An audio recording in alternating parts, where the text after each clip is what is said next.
Hey everybody, it's Casey and I'm here today with a really quick cosplay makeup tutorial for how I do my makeup for Quiet from Metal Gear Solid. I know there's a lot of other tutorials out there for the same makeup, but this is probably the cosplay that I'm best known for, so I wanted to show you guys how I do it in particular. Obviously, there's no need to conceal underneath your eyes, but I'm going ahead and concealing other redness, acne, and anything else on my face that won't be covered by the black makeup. The product I'm using for this is NYX's HD Concealer.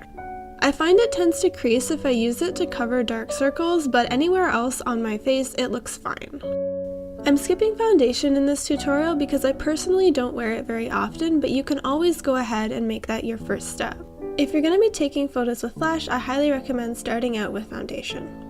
Next, you're going to want to prime the area around your eyes. Even though you don't need to conceal it, it's best to have something for your black makeup on top to adhere to. I'm using BB cream from the brand Marcel for this. So this is where the fun part starts. I'm using black Ben Nye cream makeup and a regular old EcoTools eyeshadow brush to start to create Quiet's iconic ink blot look.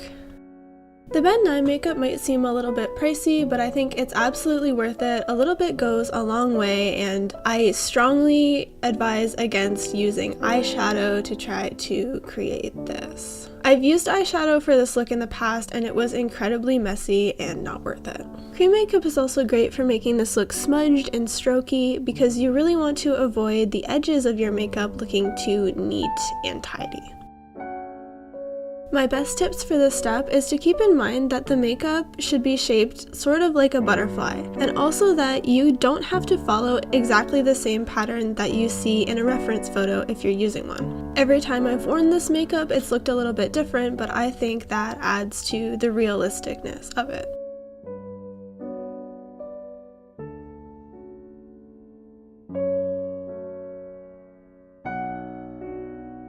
I also think it looks best to add a couple more blobs that aren't directly connected to the largest spot around your eyes. I used a small angled brush for this step. You can also go in with your fingers and smudge a bit around the edges to make it look more messy. So here's the step where I actually am using eyeshadow. I am putting a black Annabelle eyeshadow over top of my cream makeup just to set it and solidify it a little bit more. It also makes everything look a little bit darker, which is what I want. Be sure to tap excess eyeshadow off of the brush before you put it on your face to avoid getting fallout, and make sure that you're applying it in a patting or tapping motion rather than a stroking motion. This is also just to avoid those little bits that get everywhere. My final step is highlight and contour, which is definitely optional, but I think it does enhance the look. I applied my contour on my cheeks, temples, and jawline area, but you can also choose to contour your nose as well.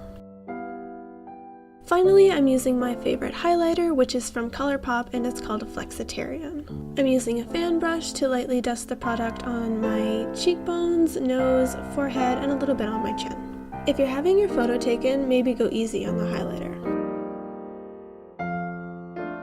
The final step is to use a heavy-duty matte setting spray and use a lot of it. Once again, if you're getting cosplay photos done, a matte look is very important. And that's it for this tutorial. I hope it was helpful and I'll be back soon with another video. Good luck with your cosplay, everyone!